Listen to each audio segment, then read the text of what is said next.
ایک بات آپ کو خود پتا تھا، آپ کے سول جج کو گاڑیاں تک نہیں تھی، شکیل صاحب کو بھی پتا ہے، علی بیگ صاحب کو بھی پتا ہے. تو میں نے کہا نائب تحصیلدار ہوٹل لگا کے پھرتے ہیں اور سول جج پیدل، تو آپ لوگوں کو پہلے تو میں نے گاڑی فراہم کیا پورا گلگت بلتستان میں. پھر آپ لوگوں کو یہ جو باقی آپ لوگوں کو زمین کی کیا ہے، جا کے دیکھ کے قبضہ کر دیتے.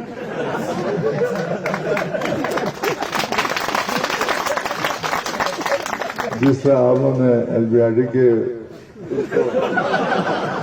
قبضہ کیا، اس کے بعد پتہ نہیں ان سے لیا یا نہیں لیا، یہ بھی پتہ نہیں ہوگا.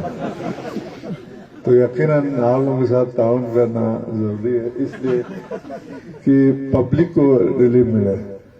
اب یہاں جج آنے سے خوشی کی بات تو ہے، لیکن وکلا کے چہرے پر مسکراہٹ زیادہ ہے، کیونکہ ان کی فیس میں بھی تو اضافہ ہوگا نا. باقی ڈی سی صاحب یہ کہہ رہے کہ آپ لوگ دیکھ لیں کہیں 2 کنال زمین اس سائڈ میں آپ کو کرے تو یہ لوگ آپ کو ایکوائر کریں گے.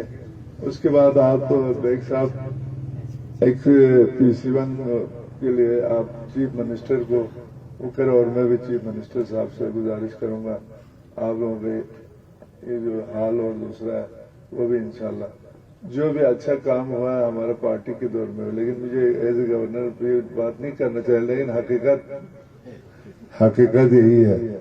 باقی آپ لوگوں نے کہا یہ سروس ٹریبونل، تو میرے ذہن میں شروع سے ہے. اب میں نے بیگ صاحب سے یہی میں کر رہا تھا ٹریبونل میں اب یہ نہیں ہوا کہ ایک ضلع سے 3 آدمی لیں گے، ہم ریجن سے 1 آدمی لیں گے.